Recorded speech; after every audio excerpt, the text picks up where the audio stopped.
আমি শুধুমাত্র সমাজসেবা করার জন্যই রাজনীতিতে এসেছি, কোনো পদের লোভ আমার নেই। আমি এমএলএ ছিলাম, জেলা পরিষদের চেয়ারম্যান ছিলাম, আর আপনাদের দয়া এখন মন্ত্রী। অনেক ভালোবাসা পেয়েছি আপনাদের। আর কিসের প্রয়োজন বলুন তো? নিশ্চয়ই জানেন যে আজ হাইকমান্ড থেকে আমাদের পার্টির রাষ্ট্রীয় ইনচার্জ মিস্টার জাফর খান এসেছেন। উনি তো বললেন, মিস্টার রাও, এবারেও আপনি ইলেকশনে দাঁড়িয়ে আমাদের পার্টিকে জিতিয়ে দিন। উনি যখন আমায় এই আদেশ করলেন, আমিও রাজি হয়ে গেলাম। তবে স্যার, এবারে বাজিরাওয়ের মতো একজন নতুন ব্যক্তিকে যদি আপনি শাসনভার দেন, আপনি যদি আদেশ করেন, আমি ওকে ফুল সাপোর্ট করব। আমি তো সেই গোড়া থেকেই পার্টির সব আদেশ শিরোধার্য মনে করি। রাও সাহেব, কি বলছেন? আপনি থাকতে কাকে টিকিট দেওয়া হবে? জল ছাড়া যেমন মাছ হয় না, আপনি ছাড়া পার্টি হয় না। টিকিট দেওয়ার কথা বলছেন আপনি? কে বাজিরাও? কি করেছে সে? আরে এটা তো বলুন, আপনার মতো করে পার্টির সেবা করেছে ও? জিজ্ঞেস করুন ওকে। এ তো আমার জেলার লোকও নয়, একে কি করে টিকিট দেওয়া যায়? আরে ও এখানকার ব্যাপারে কি জানে? এ তো এসছে অন্য রাজ্য থেকে। বাজিরাওকে টিকিট দেওয়া মানে আসলে নিজের গালে নিজে চড় মারা। হ্যাঁ, আরে এ কি বাজিরাও? ও তো আবেগের বশে বলে ফেলেছে। যদি এই একই কথা আমি বলি, তুমি কি আমাকেও মারবে? হ্যাঁ, তোমাকেও মারবো।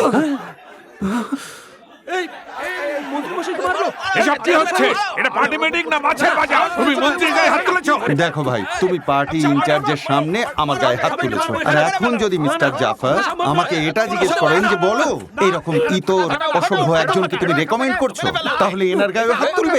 আমার গায়ে হাত তুলবে কেন? এ কোন মহাপুরুষ? এই না, বেরো।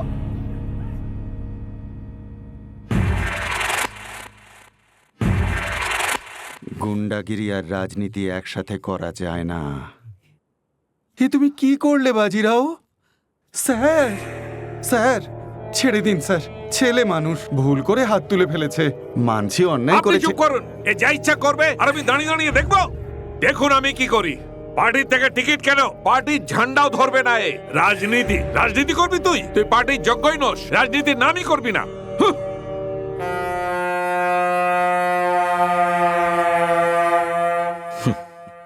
আমাকে হুমকি দিয়ে গেল।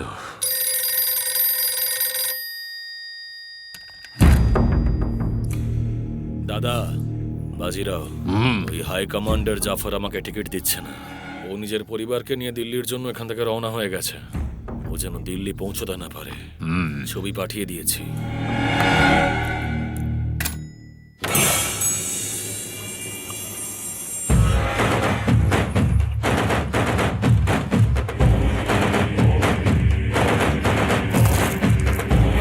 আরে ছাড়ো, ছাড়ো, কি করছো কি?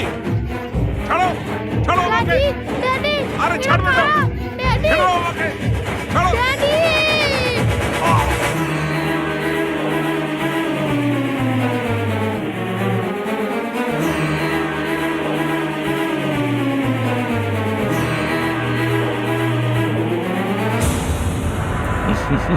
খবর ভুল চেপেছে। যে মেরেছে সে ডাকাত নয়, বরং আমার দাদা রাসবিহারী। দাদা প্রেসের লোকেদের বলেছিল যে জাফরকে ওই মেরেছে, ছেপে দিতে। কিন্তু প্রেসের লোকেরাও ভয় পেয়ে খবরটা পাল্টে দিল। মন্ত্রী মশাই, আপনি ঠিকই বলেছিলেন, রাজনীতি আর গুন্ডাগিরি একসাথে করা যায় না। এই জানিস, সানডে দাদা আমাকে নতুন জামা কিনে দেবে। লাস্ট টেস্টে কত যেন পেলি তুই? পরের বার সায়েন্স প্র্যাকটিক্যালে যেমন করে হোক ভালো মার্কস পেতেই হবে।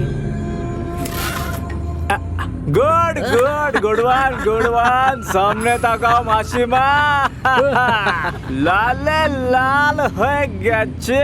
একটা জিনিস দেখবি নাকি খুকুমনে? দেখ দেখ।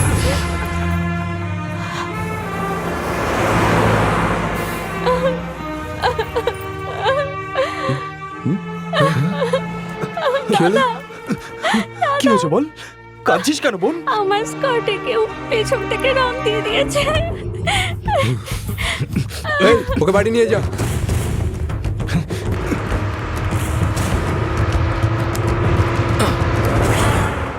এই, কে করেছিস এই কাজ? আমাদের বোনের স্কার্টে রং কে ছিটিয়েছিস? বোনের ভাইরা এসে কে বললি রে? এ লুকিয়ে আছিস কেন? সামনে আয়।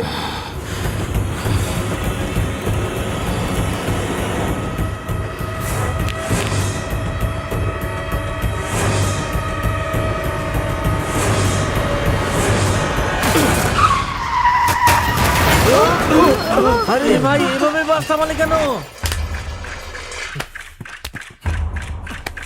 বেরো।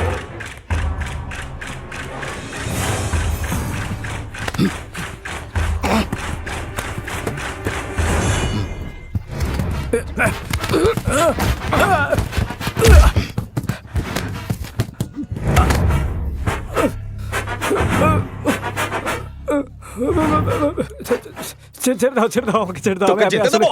জানিস তুই কার বোনের গায়ে কালি ছুঁড়েছিস আমি তুই? ভুল করে ফেলেছি, এবার কোনোদিন করবো না। প্লিজ ক্ষমা করে দাও আমাকে ভাই।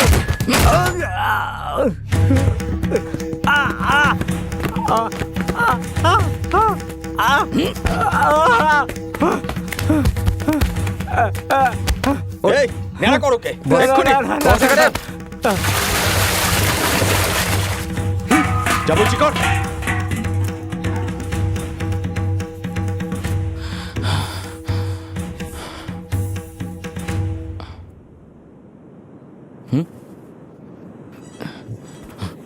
কি হলো ভাই?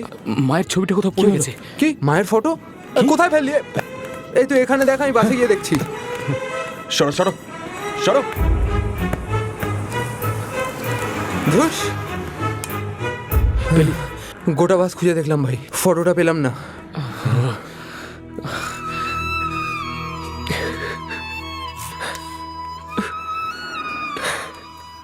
আমার তো কপালটাই খারাপ, মাকে পেলাম তারপর হারিয়েও ফেললাম। এ ভাই এরম করে বলিস না, আরে ফটোটাই তো হারিয়েছি, মাকে ঠিক পেয়ে যাবো। চ আর কাঁদতে হবে না।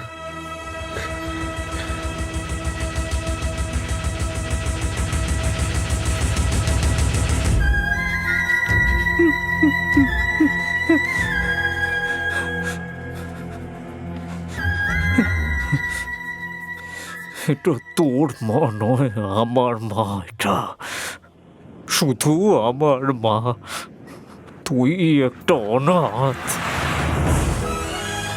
ওম দেবতাভ্য পৃথিবশ্চ মহাদগুভ্য এব চ নমঃ সদায় ওই সাহা ওই নিত্যমেব তদস্থিতি। মা, আপনার ছেলের আত্মার শান্তির জন্য প্রার্থনা করুন। কাশী থেকে গঙ্গা জল এনেছি মা, এটা যদি তুমি তোমার ঘরে রাখো তাহলে তোমার মৃত পুত্রের আত্মা শান্তি পাবে।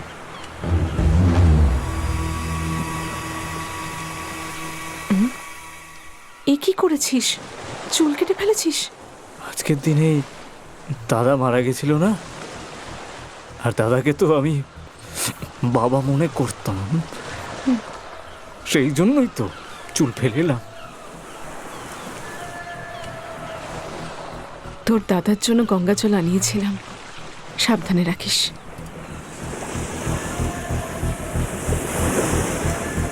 আচ্ছা, আজকেও আমি মাকে বোঝাতে পারলাম না। 12 বছর হয়ে গেছে, যতই বলি যে তুই মরে গেছিস তাও মা মানতেই চায় না। সত্যিকারের যেদিন তোকে মারবো আমি, তার আগে তোর আর মায়ের সম্পর্ক ভাঙবো আমি, তারপর তোকে মেরে ফেলবো।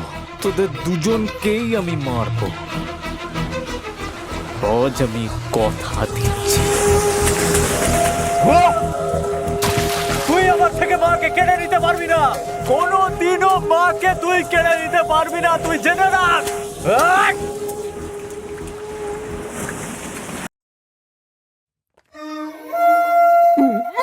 গত 15 দিন ধরে একটার পর একটা আক্রমণ হচ্ছে। প্রথমে পান্ডু কাটকারের উপর, এখন বাজিরাওয়ের উপর।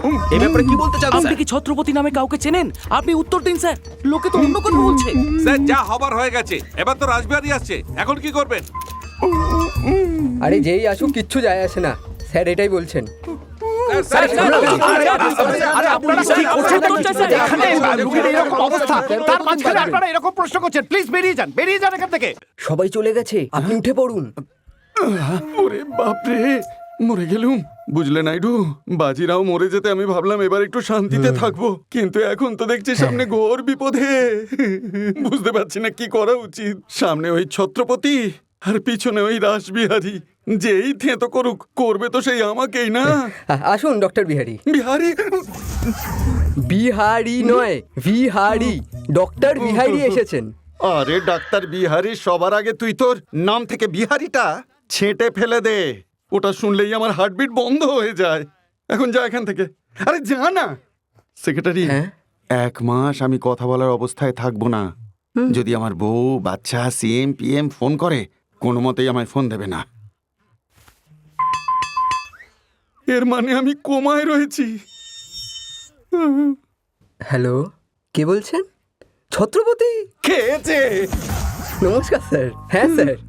ও মিনিস্টার স্যার। উনি এখন আপনার সাথে দেখা করতে পারবেন না স্যার। চেয়ার থেকে উঠে উনি এখন মরার খাটে শুতে চলেছেন। হ্যাঁ, কি বললেন? তাই নাকি স্যার? হ্যাঁ, ঠিক আছে স্যার, ঠিক আছে। আরে আপনি তো দেখছি খুব লাকি। কোনো কি হচ্ছে? ও নিজে দেখা করতে আসছে। কি হলো স্যার? আমি কে? আপনি মন্ত্রী। অ্যাপয়েন্টমেন্ট ছাড়া কেউ দেখা করতে পারে? না। তাই আমিই যাচ্ছি। হ্যাঁ? মন্ত্রীমশাইয়ের শরীরের অবস্থা ভালো নয়।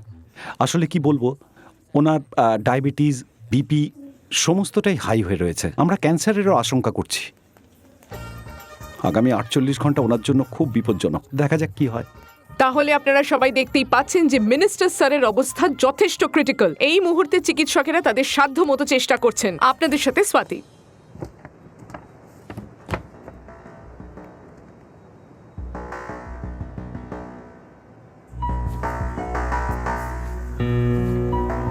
আজ থেকে এখানে কোনো বিজনেস বা কন্ট্রাক্ট বেআইনিভাবে হবে না। ছোট বাচ্চাদের দিয়ে স্মাগলিং আর কালোবাজারি আজ থেকে সব বন্ধ। আরে বাপরে, আমার তো সব গেল। আমার কোটি টাকার মালে ও এবার আগুন লাগিয়ে দেবে। আপনি সত্যিই খুব লাকি স্যার। কেন? আপনি যে ইল্লিগাল এখনো পর্যন্ত জানেন। এত সততা দেখালে কি আর লাভ থাকবে স্যার? এতদিন ধরে তোমরা এইসব মন্ত্রীদেরকে ঘুষ খাইয়ে এসেছো আর নিজেদের ক্ষতিপূরণের জন্য খেটে খাওয়া মানুষদেরকে ঠকিয়েছো। কিন্তু আজকের পর থেকে তোমাদের আর ঘুষ দেওয়ার কোনো দরকার নেই, বরং খেটে খাওয়া মানুষদের হাতে তাদের প্রাপ্য তুলে দেবে, তবেই ভালো থাকবে। এতদিন তোমাদের ভয় দেখিয়ে বাজিরাও যে টাকা নিয়েছে, আমি সেই টাকা গরিবদের হাতে তুলে দেব।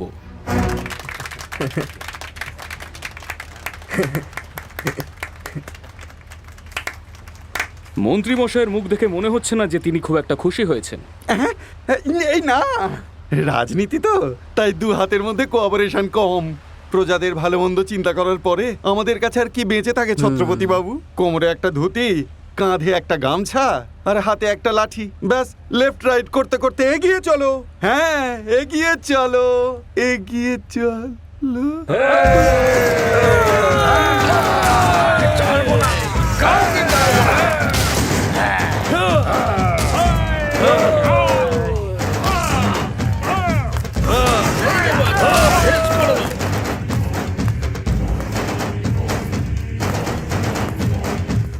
ছত্রপতি, আমার ভাইকে মেরে ওই চেয়ার তুই দখল করেছিস, কিন্তু ওই চেয়ারে তুই বসতে পারবি না, সেই ক্ষমতা তোর নেই। যারা লেবারদের পক্ষে কথা বলে তারা লিডার হয় না। যদি ওখানে বসতেই হয় তাহলে গায়ে এই স্যুট নয়, মেজাজে আগুন, ক্রোধ আর ধূর্ত হতে হবে, যেটা তোর মধ্যে নেই। মনে রাখিস, তুই আমার ভাইয়ের চেয়ার যে দখল করেছিস সেটা ফেরত নিতে আমার জুতো পরতে যে সময়টা লাগে তাও দরকার হবে না। আমার নাম হলো রাসবিহারী। হ্যাঁ, আমি হলাম এখানকার বস।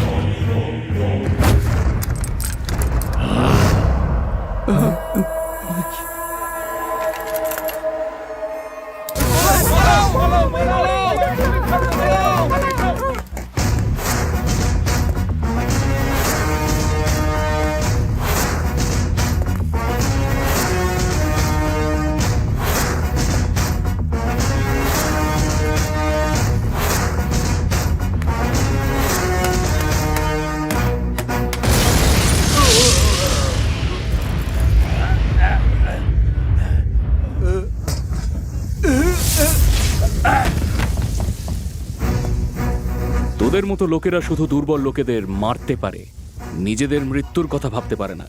তার জন্য বুকে সাহস থাকা দরকার। যখন ভয়ে পেছোতে শুরু করেছিলি তখনই তুই মরে গেছিলি। তুই আমাকে মারতে এসেছিস? আরে যা, বাড়ি ফিরে যা। कुम्भी निकर कुम्भस्थ गुरु कुम्भी वलयपति छत्रपति झञ्झापवन गर्वापहर विन्ध्याद्रि समधृति छत्रपति चण्ड प्रबल दुर्दण्ड जित दुर्दण्ड भटकति छत्रपति शत्रु प्रकर विच्छेद कर भीमार्जुन प्रति। আমেরিকায় আমার মেয়েকে আচার পাঠাতে হবে, আর মাত্র 3 দিন সময় আছে। ভালো করে আচার আর চাটনি বানিয়ে দেবেন। এই অ্যাডভান্সের টাকাটা রাখুন, আমি পরশুদিন আসবো। প্যাক করে রাখবেন, সোজা এয়ারপোর্ট ঠিক যাব। আছে।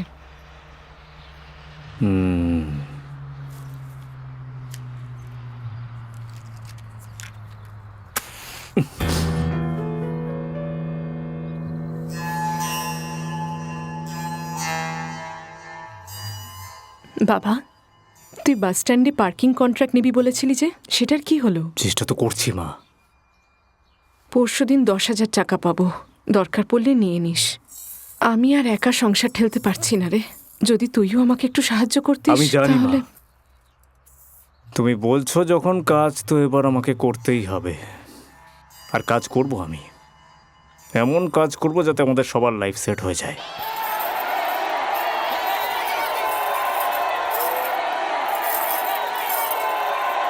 আরে সৌর্য, আয় না রে, কি করছিস? আরে নিচে আসবি নাকি, আমরা উপরে যাবো।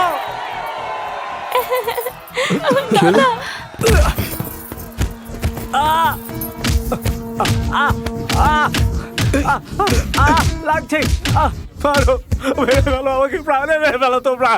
আমার মতো লোকের বাঁচার কোনো অধিকার নেই। আমি এখানে মেয়েটাকে বিরক্ত করতে আসিনি। আমি এখানে এসেছিলাম মরে যাওয়ার আগে শেষবারের মতো ক্ষমা চাইতে এসেছিলাম। আমার অন্যায়ের কথা জেনে মায়ের হার্ট অ্যাটাক হয়ে মা মারা গেল। সন্তান মা বাবার মৃত্যুর পর ন্যাড়া হয়, কিন্তু আমি আগে ন্যাড়া হয়েছি, তারপর আমার মা মারা গেছে। আমি কোনো কাজ করতাম না, চাকরি বাকরি করে ভেবেছিলাম মায়ের ইচ্ছে পূরণ করবো, কিন্তু তার আগেই সব শেষ হয়ে গেল। আমি অভাগা, অভাগা, অভাগা, আমি অভাগা। আমি এবার মরে যেতে চাই। আমার আর বেঁচে থাকার ইচ্ছে নেই। কি হলো? ক্ষমা করো, আমি এরকমটা ভাবিনি। কিন্তু আপনি কেন ক্ষমা চাইছেন? আমার নিজের ভুল শোধরাতে হলে মরতেই হবে, যাই হোক। না, তোমার মা চেয়েছিলেন তুমি একজন ভালো মানুষ হও। অজয়, ওকে একটা কাজের ব্যবস্থা করে দে।